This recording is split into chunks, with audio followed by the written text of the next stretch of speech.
बिस्मिल्लाहिर्रहमानिर्रहीम अस्सलाम वालेकुम। दोस्तों, पाई के ऊपर 5 ऐसे इल्जामात लगे हैं जो कि पाई के लिए डिफेंड करना बड़े मुश्किल है।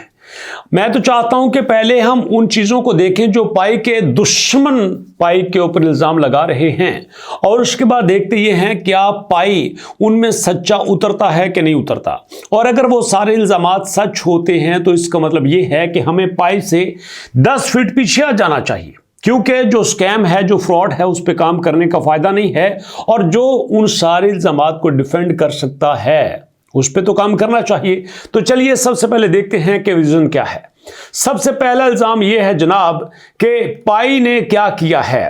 पाई ने जनाब सबसे पहले अपने एड्स के थ्रू रेवेन्यू जनरेट किया है। अब जिस ऐप के ऊपर आप काम करते हैं, हम सब करते हैं, जिसके लिए माइंड करते हैं, वहां पे पाई ऐड चला के वहां से पैसे कमा रही है, और ये बात सच है।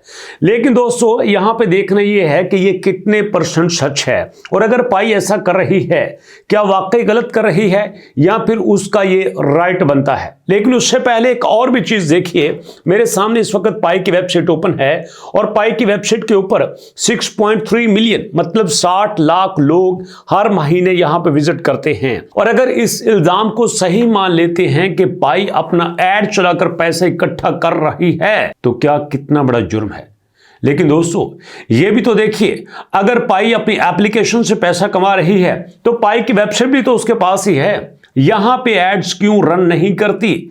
आपके सामने छोटी सी कैलकुलेशन रखना चाहता हूं। ये देखिए आपके सामने, अगर दोस्तों किसी वेबसाइट के ऊपर 1 मिलियन की ट्रैफिक होती है, और हम ये फर्ज कर लेते हैं कि हमारे पास 100 क्लिक से $1 बनता है। ये बड़ी छोटी अमाउंट बता रहा हूं, मैं अपनी वेबसाइट भी चलाता हूं, वेबसाइट बना के भी देता हूं। 100 क्लिक्स के ऊपर $1 कुछ भी नहीं है। मैं यहां पे मिनिमम रेट लगा रहा हूं। 100 क्लिक पे अगर $1 बनता है तो भाइयों आप अंदाजा कर लें कि 1 मिलियन विजिटर से कितने क्लिक्स हो सकते हैं।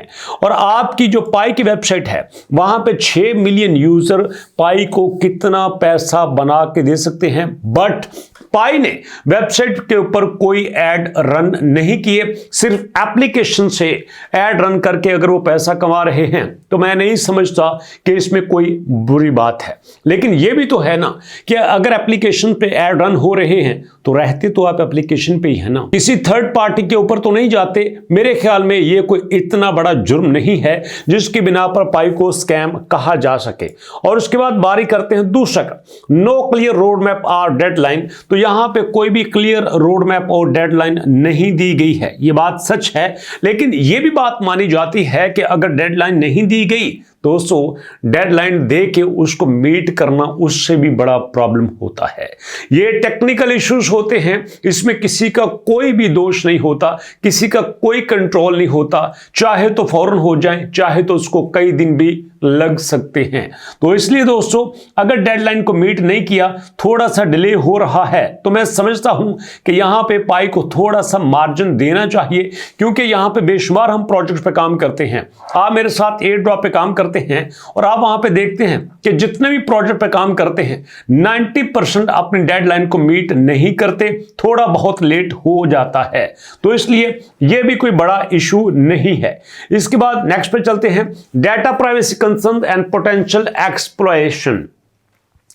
डाटा प्राइवेसी वाकई बड़ा इशू है, लेकिन दोस्तों यहां पे एक बहुत बड़ी बात है, अगर डाटा को लीक ही करना होता तो यहां पे पाई चाहता तो यहां 60 मिलियन से भी कई ज्यादा यूजर इकट्ठा कर सकता था ना। लेकिन पाई ने यहां पे सिर्फ उन्हीं लोगों को एंट्री दी है जिनकी केवाईसी हो सकती है। और मजे की बात यह है कि केवाईसी में सिंपल आपका एक डॉक्यूमेंट लिया जाता है, उसके अलावा आपसे कुछ एक्स्ट्रा नहीं लिया जाता। और अगर डॉक्यूमेंट इकट्ठा करना ही पर्पस होता, अगर आपका डाटा इकट्ठा करना ही पर्पस होता, तो यहां पे ये 60 मिलियन पे ही क्यों रुकते, यहां पे ये 200-300 मिलियन को भी इकट्ठा कर सकते हैं। तो इसलिए दोस्तों, ये भी कोई इतना बड़ा इशू नहीं है जिसकी बिना पर हम हम पाई को स्कैम कह सकते हैं। और उसके बाद दोस्तों, नो टेंजिबल यूटिलिटी और वैल्यू, हाँ ये बात जो कहती हैं ये सरासर गलत है, ये विदाउट रिसर्च है, क्योंकि पाई ने अपनी यूटिलिटी पे बहुत ज्यादा काम किया है।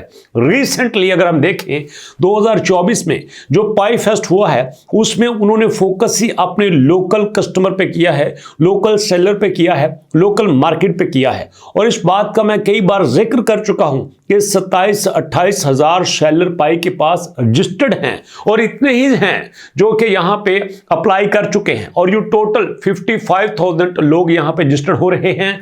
और उसके अलावा दोस्तों, पाई ने पाई मैप के जरिए 10 लाख के करीब लोगों को एंटरटेन किया है, 10 लाख के करीब लोगों ने फायदा उठाया है और ये मुसलसल बढ़ रहे हैं। तो यहां पे पाई ने यूटिलिटी पे बहुत काम किया है और ये सबको पता है कि पाई अब बैंक्स के साथ काम कर रहा है, पाई गवर्नमेंट के साथ यहां पे एमओयू साइन कर रहा है, पाई ने बड़ी सारी कंपनीज के साथ एग्रीमेंट्स किए हैं कि जिसमें वो अपनी प्रोडक्ट्स को पाई के बदले में सेल आउट करेंगे। तो यहां पे यूटिलिटी का कोई इशू नहीं है। मैं समझता हूं कि जितने भी हमारे पास प्रोजेक्ट्स हैं, जितने भी हम टोकन के ऊपर काम कर रहे हैं, उसमें से जो बेस्ट यूटिलिटी है वो पाई नेटवर्क की ही है। Lack of transparency in development, one of the most concerning aspect of Pi network is lack of transparency. Like other blockchain projects provide open source code allowing developers and public to inspect their operations, कि यहां पे जनाब source code में वो सारे operation check कर सकते हैं। अरे भैया ये उनकी पब्लिक अथॉरिटी है, वो चाहे तो करें चाहे तो ना करें, लेकिन इस अकेले की बेस पे अगर हम इसको 10 आउट ऑफ 10 दे भी देते हैं, लेकिन इस अकेले की बेस पे हम इसको स्कैम नहीं कह सकते। और दोस्तों इसी आर्टिकल में अगर हम इसका कंक्लूजन देखें तो यहां भी कहा गया है कि जनाब pi network market itself as a revolutionary free cryptocurrency that anyone can mine with their mobile phone। यहां पे हर कोई अपने मोबाइल फोन से इसको माइन कर सकता है। ताहम upon closer inspection the project's lack of transparency, privacy concern, lack of utility and base revenue model, potential for an exit scam point to a troubling reality. While it remains to be seen if Pi Network will fulfill any its promise, the significant issue as common red flags that typically signal scam। तो यहाँ पे ये जो सारे हैं ये कोई बड़ी बात नहीं है, अगर एक भी पाई यहाँ पे प्रॉमिस पूरा कर देता है तो भैया इसको एक अच्छा ही प्रोजेक्ट समझा जाएगा। Anyone considering participating in Pi Network should be cautious investing time and personal data into project with such limited transparency and no proven value may ultimately nothing but disappointment। तो यहां पे जनाब अगर आप टाइम देंगे, मेहनत करेंगे तो आपको डिसअपॉइंट किया जा सकता है। तो भैया कोई बात नहीं है, यहां पे टाइम ही तो जा रहा है ना। अरे भैया टाइम जा रहा है, उसके साथ पैसा तो नहीं जा रहा।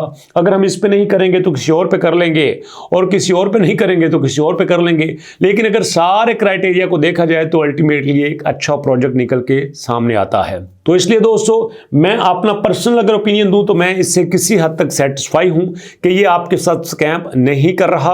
और उम्मीद ये की जाती है कि अगर फ्यूचर में लिस्ट होता है तो हमें यहाँ पे स्टार्ट में ना सही लेकिन आने वाले दिनों में हमें अच्छा रेवेन्यू इकट्ठा हो सकता है। दोस्तों ये मेरा अपना ओपिनियन है, आपका इसके बारे में क्या ओपिनियन है, क्या राय है, कमेंट सेक्शन में अपनी राय जरूर दीजिएगा और साथ अपना नाम लिखना मत भूलिएगा, क्योंकि मैं आप लोगों को अपना सब्सक्राइबर नहीं, अपना साथी, अपना सपोर्टर समझता हूं और मैं आपको एक सब्सक्राइबर की बजाय आपके नाम से याद रखना ज्यादा पसंद करूंगा। तो मुलाकात होती है नेक्स्ट वीडियो में। नेक्स्ट वीडियो तक के लिए अल्लाह की अमान।